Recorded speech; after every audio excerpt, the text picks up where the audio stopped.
Is your 2002 Chevy Tahoe key fob not working? The most likely cause is a dead battery. This video shows you how to replace it yourself. It's a simple DIY task that will save you time and money. You'll need a CR2032 battery, a small flathead screwdriver or coin, and about 5 to 10 minutes. This video is for educational purposes as of December 2025. Your Tahoe's key fob uses a CR2032 3-volt lithium coin cell battery. This is a standard CR32 battery with 20mm diameter and 3.2mm thickness. Using the correct battery is crucial.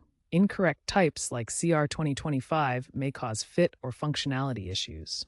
You can find CR2032 batteries at most drugstores, supermarkets, auto parts stores, and online retailers for under $5. Consider name brand batteries like Duracell or Energizer for potentially better reliability. Carefully inspect your key fob. There will be a seam where the two plastic halves meet. Use a small flathead screwdriver or a coin to gently pry open the fob along this seam. Be careful not to damage the plastic case.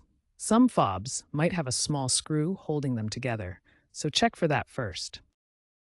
Once the fob is open, locate the battery. Note the orientation, usually marked with a plus sign. Carefully remove the old battery, being mindful not to bend the metal contacts. You can use the tip of the screwdriver or your fingernail to gently pry it out. Insert the new CR2032 battery with the positive side facing up towards the keyring side of the fob.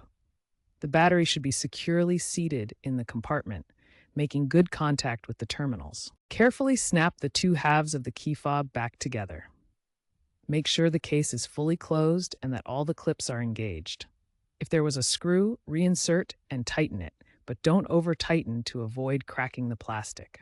After reassembly, test the key fob's functionality. Stand within 5 to 10 feet of your Tahoe and try locking and unlocking the doors. Also, test the panic alarm button if your fob has one. If it doesn't work, double-check the battery orientation and ensure the contacts are clean and making good contact. If the key fob still doesn't work after replacing the battery, it may need reprogramming.